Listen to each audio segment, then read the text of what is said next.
count encoding. In a sense, count encoding and frequency encoding are very similar. They both transform categorical variables into numerical values based on their frequency or count of occurrence. In this case, it's a technique where we transform categorical variable into numerical values based on the number of times each category appears in the dataset. Advantage-wise, it's simple, preserve cardinality, intuitive interpretation. It's exactly same as frequency encoding.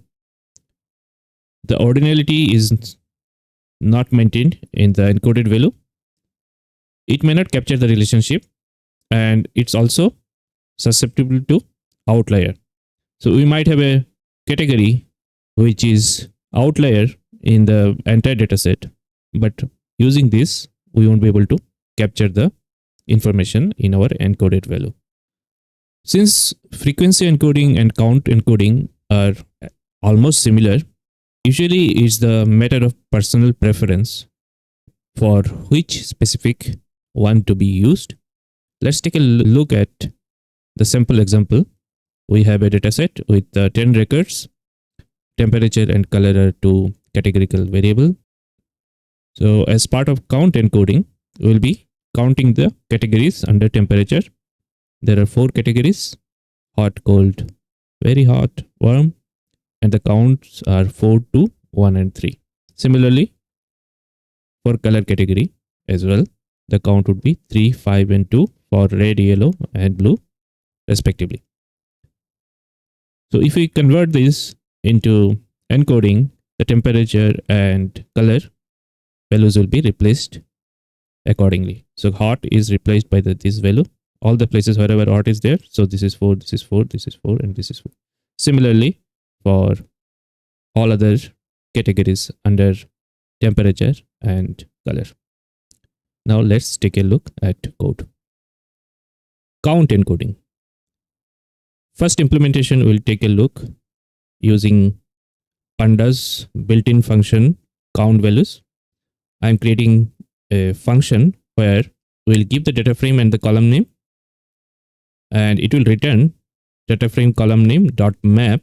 And what we are mapping here, we are mapping the column name dot value counts. Basically, we are counting all the unique values in that data frame.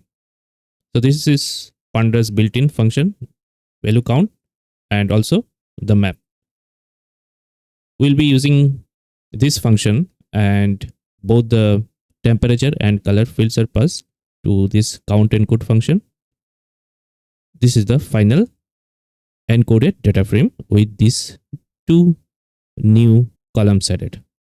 So we can see the temperature count and color count, both are giving the counts as expected. Now I'll show feature engine implementation. We are importing feature engine dot encoding and importing the count frequency encoder. Data frame is loaded. Count frequency encoder is initialized. Here you have to give encoding method as count, and these are the 2 variables that we are encoding. So after feed transform, the data frame is encoded. We have created df underscore encoded as a new data frame, and this is how it looks like after the encoding is completed. Third implementation would be using category encoders library. We are creating the data frame using the same sample dataset.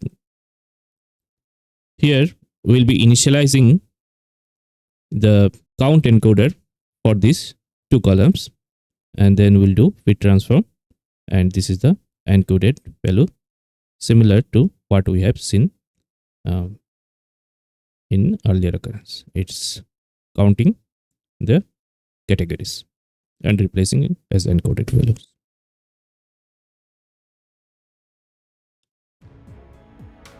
That's all for this video. Thanks for watching. Don't forget to like, share, and subscribe for more exciting content on machine learning and AI.